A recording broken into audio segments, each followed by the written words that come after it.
Vous êtes sur CCTV Français, bonjour à tous. À la une de cette édition, après les négociations qui se sont tenues à Damas, l'Organisation des Nations Unies espère que le gouvernement syrien autorisera le passage de plusieurs convois d'aide humanitaire vers des zones assiégées du pays.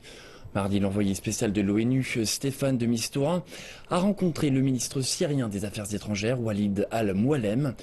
Suite à cette rencontre, il a déclaré que des convois internationaux testeraient les garanties données par le gouvernement syrien dans la journée. Le Bureau de coordination des affaires humanitaires auprès de l'ONU a précisé que des agences humanitaires et leurs partenaires préparent actuellement des convois d'aide pour qu'ils puissent partir le plus vite possible en direction de ces zones. L'annonce intervient alors que les forces gouvernementales syriennes continuent leur avancée vers le nord du pays à l'aide des frappes aériennes russes. Un cessez-le-feu convenu entre tous les acteurs internationaux doit prendre effet dans quelques jours. Mardi matin, à Séoul, les vice-ministres des Affaires étrangères de Chine et de la République de Corée ont tenu le 7e dialogue stratégique de haut niveau. Le vice-ministre chinois des Affaires étrangères, Zhang Ye-sui, et son homologue sud-coréen co-organisaient la réunion. Les deux parties ont échangé leurs vues sur les relations bilatérales entre leurs pays et la situation actuelle dans la péninsule coréenne, ainsi que sur d'autres problèmes d'intérêt mutuel. M. Zhang a aussi rencontré le ministre sud-coréen des Affaires étrangères, Yoon Byung-se, et a répété la position de la Chine contre le déploiement du système anti-missile américain THAAD en Corée du Sud. Les discussions se sont déroulées après le test nucléaire récent et le lancement d'une fusée à longue portée effectuée par la RPDC. Les représentants des États-Unis doivent rencontrer leurs partenaires de la République de Corée cette semaine pour discuter des politiques des deux gouvernements envers la République populaire démocratique de Corée. Une grande partie des discussions devrait concerner le déploiement possible d'un système de défense antimissile en Corée du Sud, suite au récent lancement d'une fusée par la RPDC. Ce déploiement irrite la Russie qui met en garde contre cette mesure. Lorsque le gouvernement de Pyongyang a lancé au début du mois une fusée à longue portée dans l'espace, la Russie a condamné l'action, comme la plupart des membres de la communauté internationale. Elle s'est aussi opposée au dernier test nucléaire de la RPDC en janvier.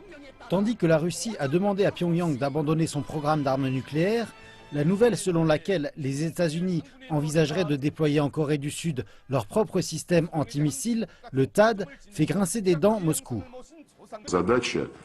Parce que notre tâche est de nous assurer que non seulement la RPDC n'ait pas d'armes nucléaires, mais qu'aucune des parties de la péninsule coréenne, à la fois la RPDC et la République de Corée, n'ait d'armement nucléaire.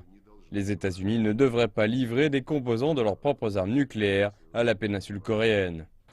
Le gouvernement russe a appelé au calme dans l'escalade des tensions entre les deux Corées et a exprimé son inquiétude relativement au déploiement du système THAAD, disant qu'il pourrait susciter une course aux armements dans la région. Mais selon l'analyste politique Dimitri Koserev, la Russie perçoit le système américain de défense antimissile comme une menace juste à sa porte. Ce système de défense antimissile est certainement dirigé contre la Chine et contre la Russie, pas contre la RPDC, dont les capacités sont très douteuses. Et ils ne sont pas sûrs qu'une réaction telle que le système américain de défense antimissile soit requise. Il ne s'agit pas de la Corée, il s'agit de nous. Le Premier ministre russe Dmitri Medvedev a récemment parlé d'un glissement du monde vers une nouvelle guerre froide. Et la bataille d'influence pourrait bien se propager bien au-delà du Moyen-Orient à d'autres parties du monde telles que la péninsule coréenne. 2 semaines se sont écoulées depuis qu'un navire de guerre américain naviguait à proximité d'une île en mer de Chine méridionale, revendiquée par la Chine. Cet incident a entraîné la condamnation de Beijing. La liberté de navigation dans cette région est un point de discussion majeur entre les nations du sud-est asiatique à l'occasion du sommet États-Unis-ASEAN. Et tandis que la Chine ne prend pas part à ce sommet, il s'agira principalement d'évoquer son rôle dans la région, en particulier lorsqu'il s'agit de la mer de Chine méridionale. Il y a 3 ans, le président des États-Unis Barack Obama et le président chinois Xi Jinping se sont rencontrés en Californie en vue d'améliorer les relations. Cette année, retour en Californie, Obama se rendra sur le même site avec les voisins de la Chine du sud-est asiatique pour tenter de contrer son influence en mer de Chine méridionale.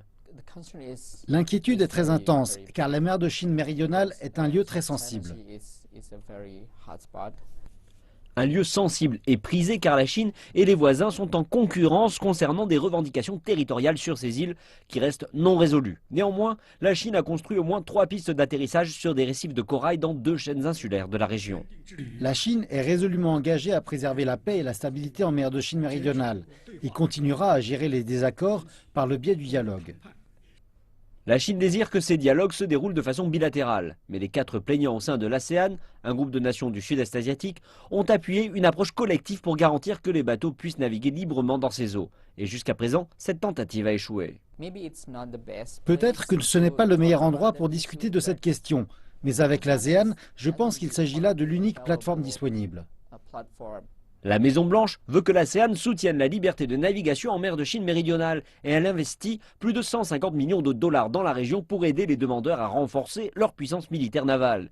Beijing n'a pas entravé le passage d'aucun navire que ce soit jusqu'à présent, mais les enjeux pour le reste du monde sont élevés. Un montant estimé de 5 000 milliards de dollars d'échanges commerciaux transite chaque année par ces eaux. Si la mer de Chine méridionale est restreinte en termes de mouvements commerciaux ou militaires, les premières personnes qui en souffriront seront les États côtiers d'Asie du Sud-Est eux-mêmes.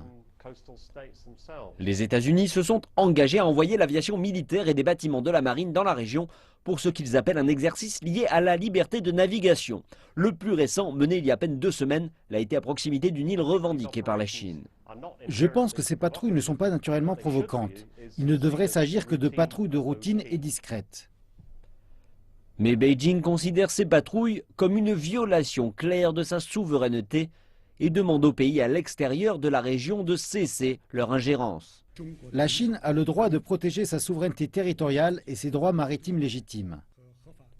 Et même si l'ASEAN lutte pour formuler son approche en matière de liberté de navigation, les Philippines et le Vietnam, ces 2 nations ayant des revendications dans la région, ont pris les choses en main et déposé plainte auprès des Nations Unies.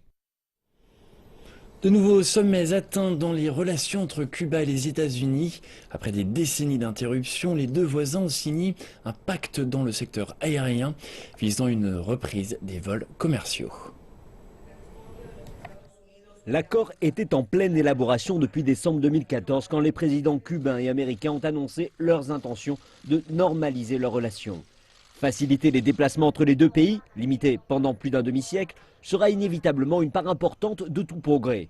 Actuellement, il y a 20 vols charter chaque jour entre les 2 voisins et leurs côtes ne sont qu'à 150 km de distance.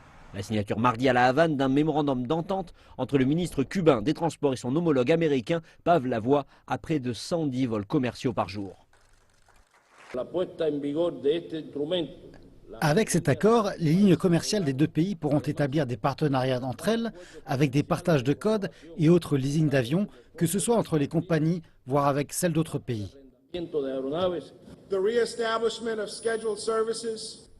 La réinstauration des services prévus démontre notre engagement continu en vue de renforcer les liens entre les populations des États-Unis et de Cuba.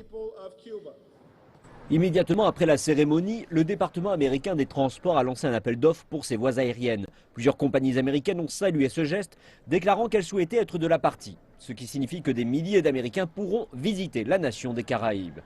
Et bien que la mise en œuvre du processus ne soit pas encore très claire, certaines restrictions demeureront en place en raison d'un blocus économique américain sur Cuba.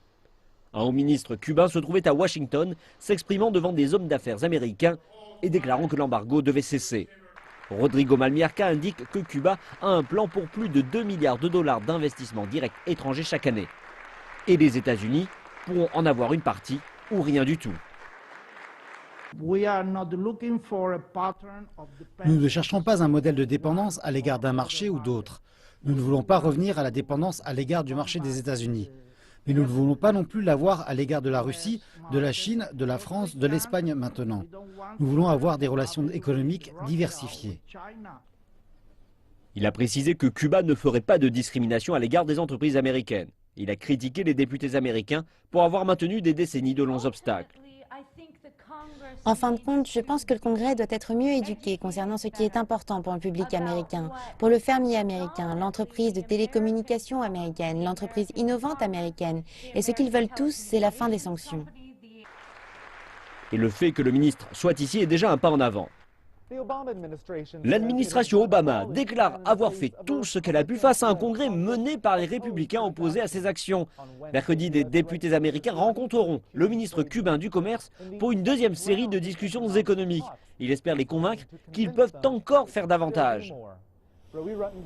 Le Nasdaq est connu comme étant le deuxième indice boursier le plus important du monde et accorde une importance particulière aux titres technologiques. Le but premier de ses propriétaires est de faire de l'argent. Ce fut donc une grande surprise lorsqu'ils ont décidé récemment d'ouvrir un centre de formation à but non lucratif pour entrepreneurs à San Francisco. À l'intérieur du centre entrepreneurial du Nasdaq, une foule se réunit pour écouter eCore, une organisation à but non lucratif qui connecte la prochaine génération de générateurs de changements sociaux. La PDG d'eCore, Olivia Bryant, est impressionnée par le fait que la salle est remplie à craquer. Elle transmet sa reconnaissance au centre pour cet accueil et pour avoir parlé de son expérience de formation en tant qu'entrepreneur. Je pense que c'est un problème dans la région parce qu'il y a tellement d'entreprises qui font tellement de choses. Je pense que d'avoir la collaboration du Nasdaq, qui est une organisation très respectée, cela amène plusieurs opportunités et la promotion de ces événements est fantastique. Le centre entrepreneurial du Nasdaq est un espace de 1200 mètres carrés dans le cœur de San Francisco qui fait notamment une place à l'art numérique comme lors de cette exposition de Marina Zurkov sur les changements climatiques. Le centre a même son propre studio de télévision qui peut diffuser des émissions en direct. Il aide notamment les entreprises à faire leurs propres vidéos, à diffuser leurs idées et à donner des formations médiatiques. Et dans tous les coins du centre, vous trouverez des start-up et des pop-up stores. Savvy Society enseigne aux jeunes filles comment utiliser les imprimantes 3D pour concevoir des chaussures. En plus de cet espace commercial, les fondateurs de Savvy Society ont aussi suivi des cours ici. Cela vous coûte rien. Ils ont implanté une philosophie qui veut que les gens redonnent ce qu'ils ont reçu. Lors des étapes de mise sur pied d'une start-up, il vous aide d'une manière ou d'une autre, mais il faut se rappeler qu'il vous a aidé. Le centre aide à combler les besoins des startups. Le spécialiste des relations publiques de la Silicon Valley, Vincent Chang, a découvert Savvy Society. Il encadre les fondateurs de la compagnie sans rien demander en retour. J'ai assisté à tellement de conférences sur la technologie, à des festivals de technologie, à des rassemblements de hackers, que je suis franchement un peu fatigué de ce milieu. Mais je pense que cet endroit est différent. Je pense qu'ils veulent vraiment aider les entrepreneurs qui sont sous-représentés. M. Chang ne fait pas seulement référence aux femmes et aux membres des minorités, mais aussi à un groupe qu'on appelle les intrapreneurs. Ce sont des gens qui sont emprisonnés dans un petit boulot et qui ont besoin d'un peu d'aide pour que leurs idées puissent se matérialiser. Avec de plus en plus de consommateurs demandeurs de technologies soucieuses de l'environnement, les entreprises se spécialisant dans les énergies dites propres se multiplient pour satisfaire la demande. La récente conférence de Paris sur le climat a aussi encouragé cette tendance. Nous nous sommes rendus dans l'une de ces compagnies, dans le Colorado, qui est soucieuse de protéger l'environnement tout en ne pesant pas trop lourd sur le portefeuille des gens. Elles apportent la lumière à un nombre incalculable de personnes dans le monde en voie de développement. Mais les lampes à kérosène peuvent aussi causer des brûlures accidentelles. Et elles émettent des millions de tonnes de dioxyde de carbone chaque année. C'est dangereux, c'est mauvais pour l'environnement. C'est un problème énorme. Un problème auquel Steve Katsaros s'attaque avec des ampoules électriques à énergie solaire. Sa compagnie, Nokero, diminutif de No Kérosène, a vendu 1 400 000 lampes ainsi que des chargeurs de téléphone à énergie solaire depuis sa création il y a 6 ans. Nous voyons que la possibilité de charger son téléphone et de communiquer séduit autant les gens que d'avoir de la lumière.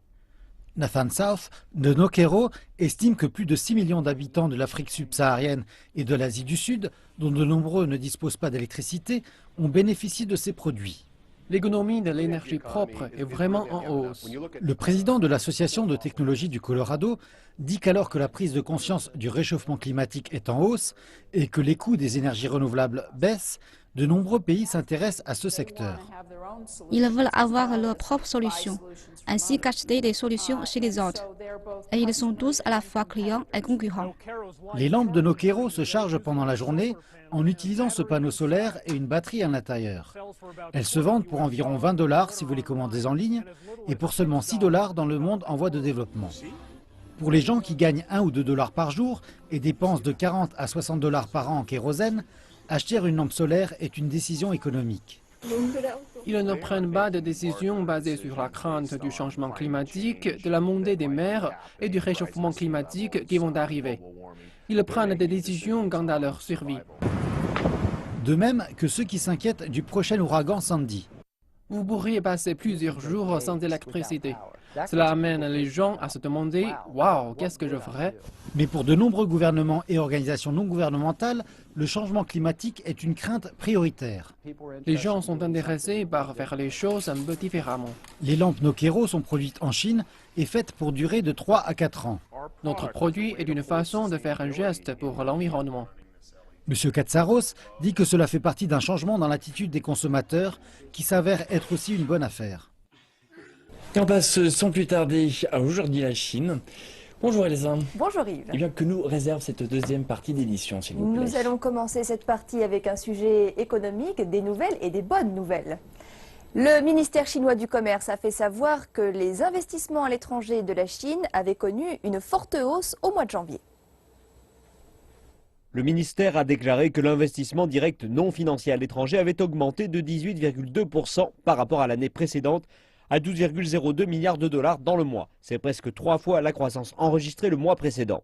L'investissement dans le secteur manufacturier a connu près de 90% de progression au cours du premier mois de cette année. Les secteurs clés sont l'équipement électronique, la médecine, les produits métalliques et l'industrie automobile. Janvier a aussi vu une progression des investissements directs vers les États-Unis de près de 4 fois supérieure à l'année précédente à 1,56 milliard de yuan. Et compte tenu des actuels projets de fusion et acquisition, le ministère s'attend à un fort élan dans la poursuite de cette tendance durant l'année en cours. Les projets d'investissement majeurs aideront à améliorer les capacités opérationnelles des entreprises chinoises ainsi que les allocations de ressources globales. Le bon départ marque un pas plus solide pour que les entreprises chinoises aillent à l'international. La dépréciation de la monnaie chinoise a le potentiel de stimuler les exportations chinoises, mais présente aussi un risque pour les entreprises étrangères qui vendent leurs biens sur le marché chinois. Plus le yuan est bas, et plus le prix des produits importés augmente.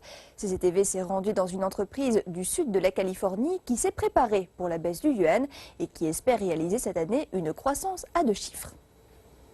Des petites éponges et des lingettes pour le visage. Oui, ce sont des outils. Donc vous couvrez tous les besoins cosmétiques possibles. Assurément. À seulement 28 ans, Betty Zhu est à la tête d'une entreprise basée juste à l'extérieur de Los Angeles. Imomoko vend des produits cosmétiques importés d'Asie et exporte des produits de beauté de marque américaine en Chine. C'est un rouge à lèvres américain et du vernis à ongles Revlon. Les produits stimulant la croissance des cils rencontrent un succès incroyable, notamment parce qu'ils ont été développés par des dermatologistes américains. La provenance américaine des produits est un argument de vente décisif pour les consommateurs chinois de produits cosmétiques. Cette demande constante a permis à Imomoko de doubler ses recettes chaque année depuis que la société a commencé à exporter en 2009. En 2015, les exportations de l'entreprise ont généré plus de 10 millions de dollars de chiffre d'affaires.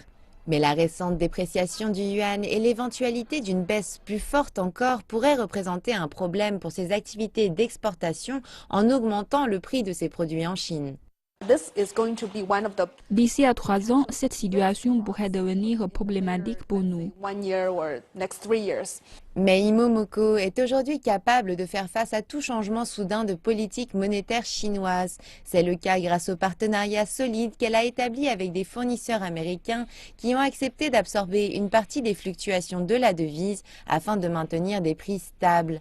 Un autre atout de la société réside dans la valeur ajoutée de ses produits qui sont authentiques et se démarquent ainsi de leurs concurrents. Nombre de ces sociétés chinoises de vente en ligne cherchent des produits provenant de sources autorisées.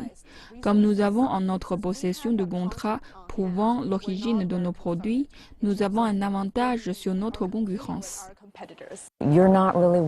Vous ne vous inquiétez pas de la santé de l'économie chinoise? Si elle se porte mal, vous vous en sortirez?